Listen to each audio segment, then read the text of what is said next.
आज की सभा में मेरे भिवंडी के नौजवान बच्चे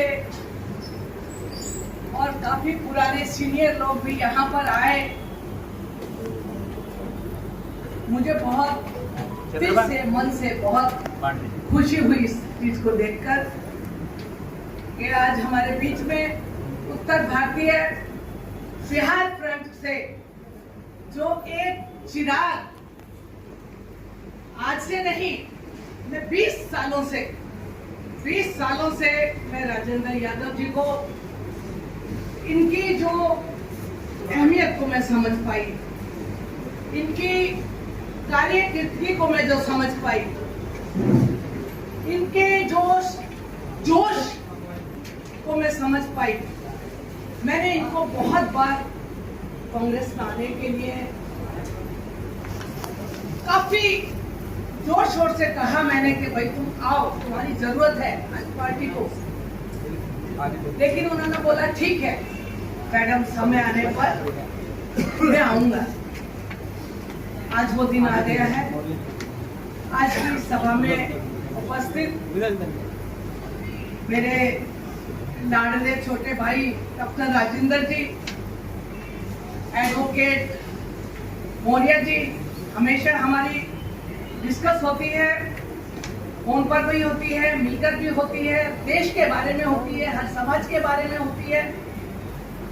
अच्छा लगता है कि समाज के बारे में कोई इतना वैचारिक इंसान अपने विचारों को जब डिस्कस करता है, और वो बहुत से लोग रहकर डिस्कस करते हैं, सिर्फ अपने बारे में डिस्कस करते हैं, लेकिन देश के, समाज के, एक जमीन सत्तर के इंसान के बारे में अगर वो करे तो बहुत अच्छा लगता है कि हमारा देश आज कौन सी दिशा में जा रहा है, उस बारे में चर्चा करें तो बहुत अच्छा लगता है, दिल को सुकून मिलता है।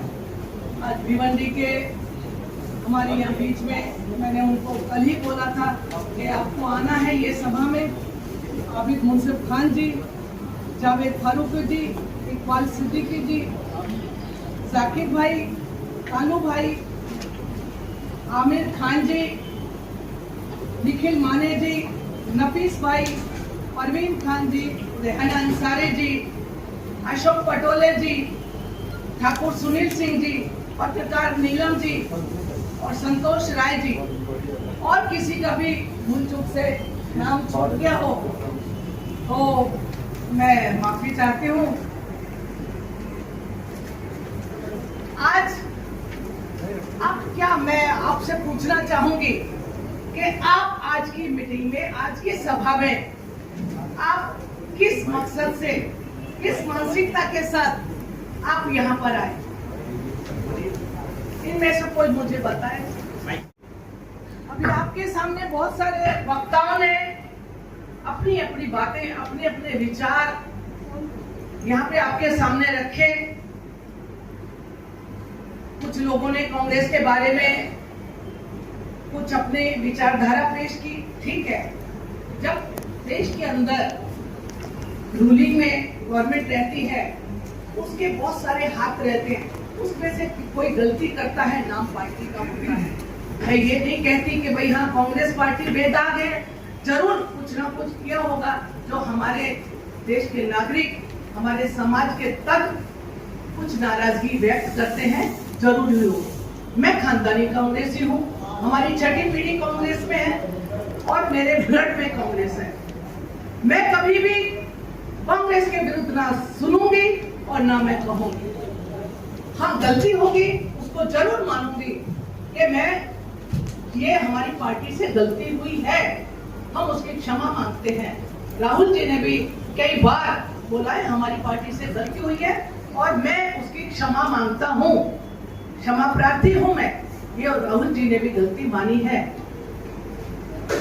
अभी आपने देखा है कि आज जो दौर चल रहा है, आज हमारे देश में जो दौर चल रहा है, वो इतना भयानक दौर चल रहा है जिसमें कि हमारे जो युवा पीढ़ी है, जो हमारे कॉलेज के जेन के स्टूडेंट्स हैं, उनको रोड पे उतरना पड़ा, जो राजनीति से कोई सलोखा नहीं रखते, राजनीति से अभी दूर हैं, अभी वो पढ़ाई कर रहे हैं, अभी उनका कोई भविष्य और कोई कैरियर नहीं बना है, लेकिन आज उनको रोड पर उतरना पड़ा।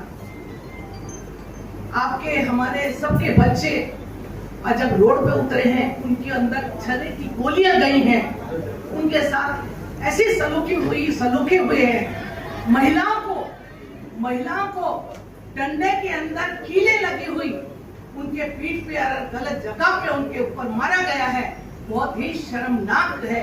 ऐसे तो अंग्रेजों ने भी, जब गांधी जी ने देश की आजादी का नारा लगाया था, अंग्रेजों भारत छोड़ो, जो लाठियां बरसाई थी, बंदूकें चली थी, ऐसा दौर कभी भी नहीं आया था जैसा दौर आज हमारे आजाद हिंदुस्तान में, आजाद भारत में आज जो दौर चल रहा है, वो तभी भी ऐसा नहीं था।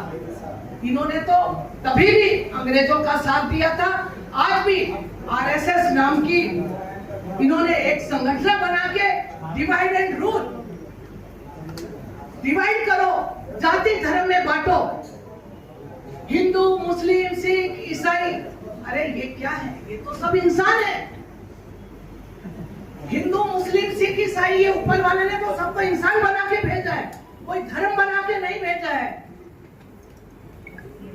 मैं कोई धर्म को नहीं मानती, मैं इंसानियत को मानती हूँ। मैं एक इंसान हूँ और मैं हर धर्म की कदर करती हूँ। मैं मस्जिद में भी जाती हूँ, गुरुद्वारे में भी जाती हूँ, चर्च में भी जाती हूँ, मैं सब जगह जाती हूँ और सब बुजुर्गों को मैं सलाम करती हूँ। मैं श्री रामचंद्र जी के वंशज हूँ, मैं वैष्णव धर्म से हूँ, लेकिन मेरे घर में पूजा होती है, लेकिन मैं उसका बवंडर नहीं करती। मैं बाहर बवंडर नहीं करती, जाति सलोखन में नहीं बांटती। जो हमारे पूर्वजों से चला रहा है उसका मैं सम्मान करती हूँ, उसका बवंडर नहीं करती। देश के अंदर राम जन्मभूमि को जब तक हिंदू धर्म के अंदर आचार्य और इतने बड़े बड़े पंडित लोग ही वो पूजा करते हैं, और कभी भी अकेला आदमी बैठकर पूजा में नहीं बैठता। जोड़ी से, हस्बैंड वाइफ की जोड़ी से, यहाँ मेरे बहुत से भाई ऐसे जो जानते हैं कि हस्बैंड वाइफ की जोड़ी से बैठ के प्रतिष्ठान होता है। मंदिर के ऊपर ध्वजा भी नहीं लगी और मंदिर का आपने पूजा कर दी। और मंदिर के अंदर देखो तो अयोध्या तो श्री रामचंद्र जी की भूमि है, वहां तो उनका जन्म हुआ था। वहां पे श्री रामचंद्र जी को उंगली पकड़ के लेकर आ रहे हैं। इतना बेवकूफ इंसान आपने देखा क्या दुनिया में? महाबेवकूफ आदमी जिसको ये नहीं मालूम कि रामायण क्या है, महाभारत क्या है।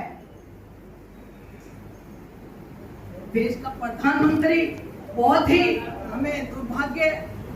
हमारा दुर्भाग्य है कि हमें ऐसा प्रधानमंत्री मिला, और जिसको आप सब देख रहे हैं और दुखी आत्मा से आप भी और हम भी उसको रोज डेली कोसते हैं। ऊपर वाला जाने कब क्या होगा मैं नहीं बताऊंगी, अपने मुंह से नहीं बोलूंगी। अयोध्या में चोरी का मामला भी आपने देखा, अयोध्या में चोरी हुई, ये सब प्री प्लान था, ये सब प्री प्लान था। अभी ये बोलते हैं मोदी जी का ये आत्मनिर्भर भारत है। हाँ, मोदी जी ने तो आत्मनिर्भर भारत बनाया है, आपको नहीं मालूम? मालूम है ना, आत्मनिर्भर भारत बनाया है, जहाँ पर खुद ही बनाओ और खुद ही लूटो। कितना अच्छा आत्मनिर्भर भारत बनाया है।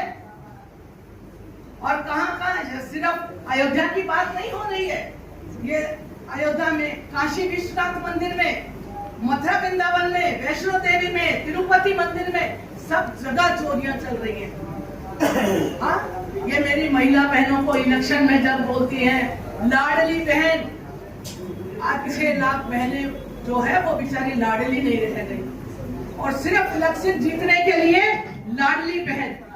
हमारी बहनें ऐसी हैं कि थोड़े पैसों के लिए लालच में आके वोट दे देती हैं, लेकिन ये एक खाली उनका एक पर्दा है, उसके पीछे का कहानी अलग है। ईवीएम उनका है, सब कुछ उनका है, पुलिस उनकी है, कलेक्टर उनका है, इलेक्शन कमिश्नर उनका है। ये तो एक बहाना है कि हमने लाडली बहनों को इतना पैसा दिया इसलिए हम जीते। ये सब नहीं है। और आगे आने वाले टाइम में अगर आप लोगों ने ये बीड़ा नहीं उठाया, आज जब हम यहाँ इकट्ठे हुए ये मशाल आपने नहीं उठाई, तो हम रोड पे चलने लायक नहीं रह जाएंगे। आपके बैंकों में बैलेंस जो है वो आपका नहीं रह जाएगा। आपके नाम पे जो जायदाद है वो आपकी नहीं रह जाएगी। आप अपने बच्चे की शादी धूमधाम से नहीं कर सकोगे, अपने बच्चे को अच्छा एजुकेशन नहीं दे सकोगे। ये आपके हालात हो जाएंगे। आपको नौकरी करके तनख्वाह मिलेगी, गवर्नमेंट देगी, गवर्नमेंट आपको तनख्वाह देगी उतनी जिससे कि आपका घर का खर्चा चले। आप लैंडलॉर्ड बनते हैं, पैसे वाले बनते हैं, इंडस्ट्रीज बनते हैं, वो सब खत्म हो जाएगी। सिर्फ दो हम और हमारे दो, सिर्फ यही राज करेंगे देश पे। बाकी जनता नीचे की नीचे दब जाएगी। बाकी ये सब एक बोलते हैं एक ही पार्टी, एक ही इलेक्शन, ये होगा ना जब आपको वोट देने का जो अधिकार है ना, आप बोलते अपने उतार देंगे, अपने चढ़ा देंगे, इसको देख लेंगे, इलेक्शन आने दो। कुछ नहीं देख पाओगे मेरे भाई, कुछ आपके हाथ में बचेगा नहीं। तो आप देखोगे कैसे? आज वो दौर आया है आपके सामने, राहुल जी इतना स्ट्रगल कर रहे हैं, कश्मीर से कन्याकुमारी तक इतना स्ट्रगल कर रहे हैं, एक एक आदमी से घर घर जाके भाई तुम्हारा घर कैसे चल रहा है, ये जो तुम बढ़ी का काम कर रहे हो, ये तुम चरमकार का काम कर रहे हो, ये मोटरसाइकिल रिपेयरिंग का काम कर रहे हो, इसमें तुम्हारी इनकम क्या है, तुम्हारा घर परिवार कैसे चलता है, तुम्हारे घर के सदस्य कितने हैं, ये आज तक किसी ने पूछा नहीं, किसी देश के नेता ने पूछा नहीं, जो राहुल जी कर रहे हैं। और वो इतना सिंसियर नेता है, जिस दिन इस देश का प्रधानमंत्री आप लोग बना देंगे, उस दिन देखना देश का हालात क्या होंगे। और इसी तरह हमारे महाराष्ट्र के सपकाल जी, जो हमारे अध्यक्ष है महाराष्ट्र के, राहुल जी ने उनको बनाया है। अभी 1.5 साल भी नहीं हुआ है उनको, लेकिन वो कोई एसी में नहीं सोते, वो नीचे चद्दर बिछा के चटाई पे सोते हैं। ऐसा अध्यक्ष मैंने नहीं देखा। पत्थर पे बैठ के खाना खा लेते हैं, किसी भी गरीब के घर पे बैठ के चले जाते हैं, खाना खा लेते हैं। ना उनको एसी चाहिए, ना उनको वीआईपी गाड़ी चाहिए, ना कोई सलोखा चाहिए। ऐसे इंसान को राहुल जी ने हमारे महाराष्ट्र का अध्यक्ष बनाया है। मैं आप लोगों से गुजारिश करूंगी कि 15 अगस्त को जो हमारे महाराष्ट्र के अध्यक्ष जी ने आप लोगों को शामिल होने के लिए पार्टी में आपका सम्मान सत्कार करने के लिए बुलाया है, तो बड़ी से बड़ी संख्या में आप वहां पर आए। आपको अपना जितना आपका समाज है उस हिसाब से आपको सम्मान मिलेगा, आपको उसी हिसाब से आपको ओहदा मिलेगा।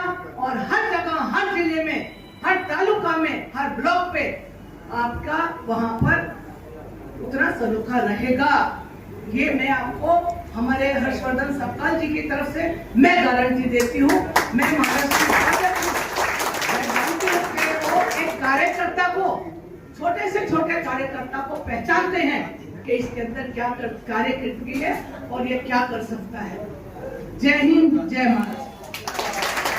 अपनी सूख को खत्म करके अगर पढ़ाते भी हैं तो हम किस लिए पढ़ाएं, क्योंकि आज तो प्रश्न पत्र लीक हो जाते हैं, कहीं नौकरी नहीं मिल सकती। आप बताइए मुझे, हम सवाल और नहीं जानना चाहते, आज हम वो राजनीतिक सवाल नहीं रखना चाहते जो तमाम राजनीतिक पार्टियां अपने एजेंडे में रख रही है। लेकिन बड़ी अफसोस की बात है, हर लोग का एक सपना होता है, करना है, हम उस पर आखिरी जो होगा कंक्लूड करने की बात होगी। हम कंक्लूड तो कर नहीं सकते क्योंकि आज हम लोग संवाद में आए हैं। बाकी और बहुत सारे हमारे बीच विचारक हैं, बहुत सारे नेता हैं, बहुत सारे साथी हैं, बहुत सारे कार्यकर्ता हैं, अपनी बात को रखेंगे। इन चंद शब्दों के साथ मैं चाहता हूं, अगर हमारी बात अच्छा लगा हो तो मैं चाहता हूं तमाम लोग हाथ उठाकर इस प्रस्ताव को अनुमोदन करें। मैं फिर से मैं आपको बहुत बहुत बधाई देना चाहता हूं और मैं चाहता हूं एक जोरदार तालियां लग जाए। ये तालियां इसलिए है ताकि ये संदेश जाए कि हम इतने लोग इतने लोग खड़े हो जाए एक प्रस्ताव के पक्ष में तालियां बजा रहे हैं, समर्थन कर रहे हैं। ये समर्थन इसलिए है, ये भारत का लोकतंत्र की परिभाषा है। दुनिया में समझ लेगा, ये भारत को आतंकवादी बन जाओ, उग्रवादी बन जाओ, नक्सली बन जाओ, किसी का जान का दुश्मन बन जाओ, भारत नहीं बदलोगे, क्योंकि भारत का लोकतंत्र गोली से नहीं बोली से चलता है। ये बोली है और यही ताली है जो एक दिन भारत का लोकतंत्र को, एक दिन भारत के लोकतंत्र पर जो किसी ने जो आया है, मैं नाम लेकर कह रहा हूं, जो काला धब्बा लगाया है, कालिक लगाया है, उसे हम फिर से भारत को संभालने के लिए हम संकल्प लेंगे और पुनः पुरानी भारत, आर्यावर्त, पाटलिपुत्रा, अपनी जो पहचान है इस देश का, वो पुनः वापसी करने का प्रयास करेंगे। बहुत बहुत धन्यवाद। जय भीम, जय भारत, जय संविधान। डॉक्टर राजेंद्र यादव जी, हमारे प्रदेश के उपाध्यक्ष और सीनियर लीडर, हमारी बड़ी बहन रानी अग्रवाल जी, विधानसभा के हमारे प्रभारी जावेद फारूकी जी, यहाँ पे आए कालू अंसारी साहब, आमिर भाई, कुलचंद यादव जी, हमारे सबके मार्गदर्शक वकील मौर्य जी, सभी साथीगण, मेरी बहन गाना पर,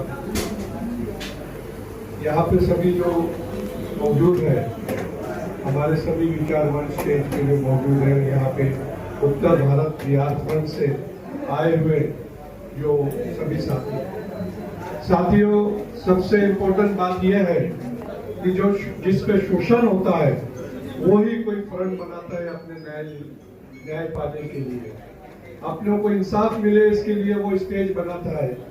ये बात सही है डॉक्टर साहब, आपने जो स्टेज बनाया है, कहीं ना कहीं उत्तर भारतीयों के साथ कोई ना कोई गलत काम इस स्टेट में या कहीं और हो रहा होगा, आप शोषित होंगे इस चीज से, इसलिए आपने बनाया है ये स्टेज। लेकिन मेरा ये मानना है कि ठीक है, यहाँ पर आप उत्तर भारतीय होने के हिसाब से शोषित हो रहे होंगे, लेकिन ये शोषण समाज में नहीं है। ये शोषण कुछ लोग अपने फायदे के लिए, अपने राजकीय फायदे के लिए उठा रहे हैं।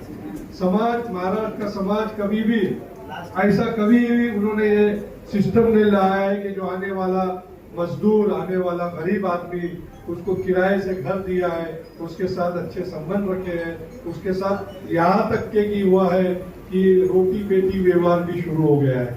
तो ये कुछ लोग अपने अपने पॉलिटिकल फायदे के लिए करते होंगे और इसीलिए हम सबको जरूरत पड़ी है कि ये फ्रंट बनाने की, ताकि न्याय मिले। और ऐसे फ्रंट में महाराष्ट्र के जो सीधे साधे, महाराष्ट्र के जो इंसाफ पसंद लोग हैं, वो भी आपके साथ आकर आपको न्याय दिलाने के लिए पूरी मदद करेंगे। रही बात अभी दूसरी आने वाले दिनों में, और इस जो 2014 से लेकर 26 तक जो 12 साल में सिर्फ महाराष्ट्र नहीं पूरा देश चल रहा है। आज देखो तुम उत्तर भारत में तो जातीयवाद पे काम हो रहा है, जातिवाद के साथ साथ धर्मवाद पे काम हो रहा है। आज पूरे देश में देखो एक जाति को, एक विशिष्ट जाति को टारगेट किया जा रहा है, उनके बच्चों को मॉब लिंचिंग किया जा रहा है, बेगुनाहों को सजा दी जा रही है। इसके ये सारे होने के साथ साथ मैंने डिबेट देखा था मौर्य जी 2014 के इलेक्शन के बाद, कुलचंद जी गौर से सुनो, 2014 में जब इलेक्शन हुआ और उसके बाद जब सरकार बनी मोदी की, तो उस वक्त वो डिबेट में ये बोला गया था कि हमारे देश में जितने भी सेक्युलर विचार के लोग हैं, उन्होंने पूरा बोझ एक ही समाज पे डाल दिया है, सेक्युलरिज्म का। किसने ये चीज बहुत ज्यादा मतलब सेक्युलरिज्म को प्रचार करने के लिए, सेक्युलरिज्म के साइड पर रहने के लिए जितनी मेहनत एक समाज ने की है, ऐसा कोई समाज या कोई विचारवादी ने नहीं किया। लेकिन जैसे ही 12 साल में ये सरकार की नीति सबके सामने आई है, आज सभी लोगों को यह एहसास हो गया है कि एक समाज पे ये वोट देना गलत है। सारे समाज के लोग एक हो, सारे जाति के लोग हो एक हो, सारे हमारे देश के नागरिक एक हो। और राहुल जी गांधी के साथ, कांग्रेस पार्टी के साथ, हर्षवर्धन सपकाल साहब के साथ आकर कांग्रेस को फिर से सत्ता में लाके सामाजिक न्याय की ये सरकार बने, सामाजिक न्याय में इंसाफ हो, हमारे रिजर्वेशन पूरे हो, ओबीसी समाज को पूरा न्याय मिले, भटकिया समाज को पूरा न्याय मिले, एससी एसटी समाज को न्याय मिले। इसकी कोशिश सिर्फ हमको अगर कहीं से कामयाबी मिल सकती है तो वो कांग्रेस की सरकार बनाने में और उसके बाद आने में। आप लोगों ने ये कहा, कुछ बातें आमिर भाई की कबूल है, उन्होंने सही कहा कि किसी विशिष्ट जाति के लोगों को कांग्रेस बढ़ावा दे देती है। कोई ऐसा मौका आता है कि कांग्रेस में किसी को इंसाफ नहीं मिलता है, कहीं ऐसा भी मौका आता है कि 20-20, 30-30 साल पार्टी में काम करने के बाद भी वार्ड इलेक्शन का टिकट नहीं मिलता है। लेकिन ये सारी बातें पर मैं एक शेर बोलना चाहूंगा, मौर्य जी आप गौर से सुनिए कि तू ये ना देख कि तेरे हिस्से में गुल आ या खार, तू ये ना देख कि तेरे हिस्से में गुल आ या खार, फकत इतना सोच चमन में कैसे आए बाहर। हमारा काम ये चमन में बाहर आने के लिए है।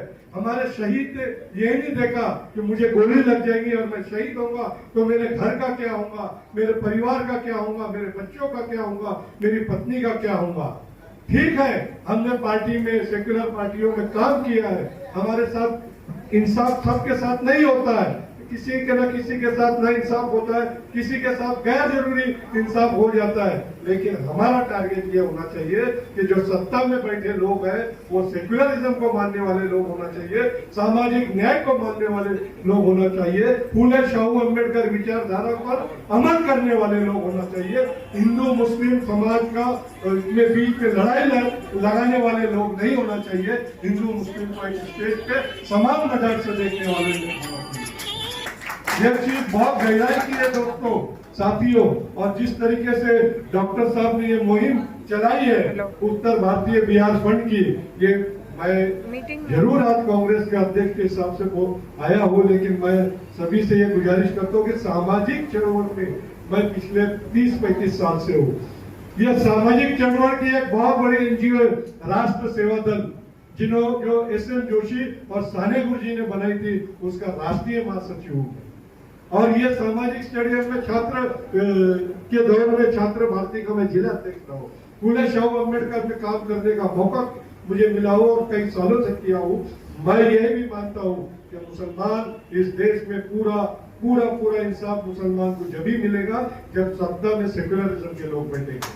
मोदी जैसे लोग, आरएसएस के विचारधारा वाले लोग मुसलमानों को हिंसा करने की तो बात दूर की है, उसका घर बुलडोजर से तोड़ देंगे, उसके खाने पे पाबंदी लगा देंगे, नमाज पढ़ने पे पाबंदी लगा देंगे।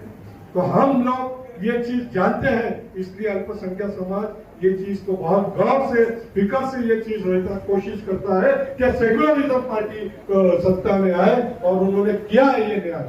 आज उत्तर भारत में, उत्तर प्रदेश में देखो, मुसलमान कोशिश हर वक्त करता है कि समाजवादी आ जाए, मुसलमान हर वक्त ये कोशिश करता है कांग्रेस आ जाए, पूरे देश में मुसलमानों की कोशिश होती है कि कांग्रेस सत्ता में आए, राहुल जी गांधी प्राइम मिनिस्टर बने।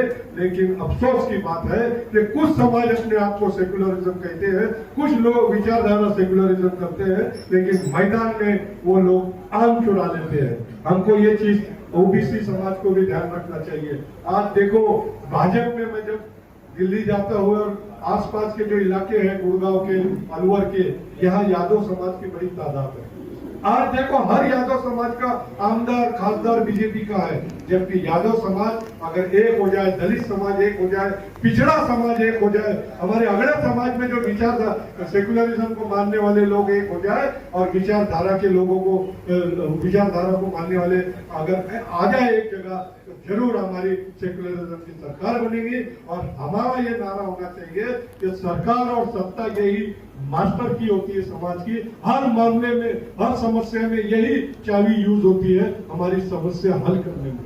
आज ये बड़ी दुख की बात है कि हमारा सेक्युलर देश होने के साथ साथ धार्मिक टारगेट किया जाता है। हमारे पैगंबर साहब को बुरा भला नौजुबिल्ला बोला जाता है। मुसलमान कितना दुख में ये सहता है, ये आप लोग खूब जानते हैं। मस्जिदों में बुलडोजर चल रहे हैं, गरीब इंसान जैसा झोपड़पट्टी के लिए जो आंदोलन यादव जी ने की है, आप ये देखो कि आप झोपड़पट्टी पे नहीं हो रहे हैं, ये पर्टिकुलर एक समाज के घरों पे हो रहे हैं, तो उनके ऊपर टारगेट किया जा रहा है। आप सभी भाइयों से ये गुजारिश है कि आने वाले दिनों में सेक्युलर जाति पाति इलाके मत देखो, कौन सेक्युलरिज्म को ताकत दे सकता है, कौन सेक्युलरिज्म को जिंदा रख सकता है, कौन सरकार में सेक्युलरिज्म को ला सकता है, उस ताकत के साथ खड़े हो जाओ। और हमारे राहुल जी गांधी जो देश के सबसे ज्यादा सक्रियता से सेक्युलरिज्म में काम कर रहे हैं। सभी से गुजारिश है और मैं यही बोलता हूँ कांग्रेस अध्यक्ष के नाते, या कांग्रेस में कुछ अगर कम ज्यादा होता है, देखो हमारी बहन बेटी है 30 साल से वो कांग्रेस में, आज तक वार्ड टिकट नहीं मिला है, लेकिन छोड़ी नहीं है वो कांग्रेस में दोबारा आ गए। मैडम हमारे बैठे 40-50 साल से कांग्रेस में। न्याय मिलने का मतलब ये नहीं कि तुमको कोई पद मिल जाए, कोई पोस्ट मिल जाए, कोई सत्ता की पोस्ट आ जाए, कोई ये न्याय मिलने का मतलब है कि जो संगठन में जो प्रक्रिया में आप सक्रिय है, वो प्रक्रिया का आदमी सत्ता की शील सीट पे काफ पे बैठ जाए, आपको न्याय मिल जाएगा। शहीद को न्याय नहीं मिलता, शहीद तो जान दे देता है, लेकिन वो यही चाहता है कि उसकी विचारधारा आगे कामयाब होके उसके विचारधारा यहाँ कायम हो जाए।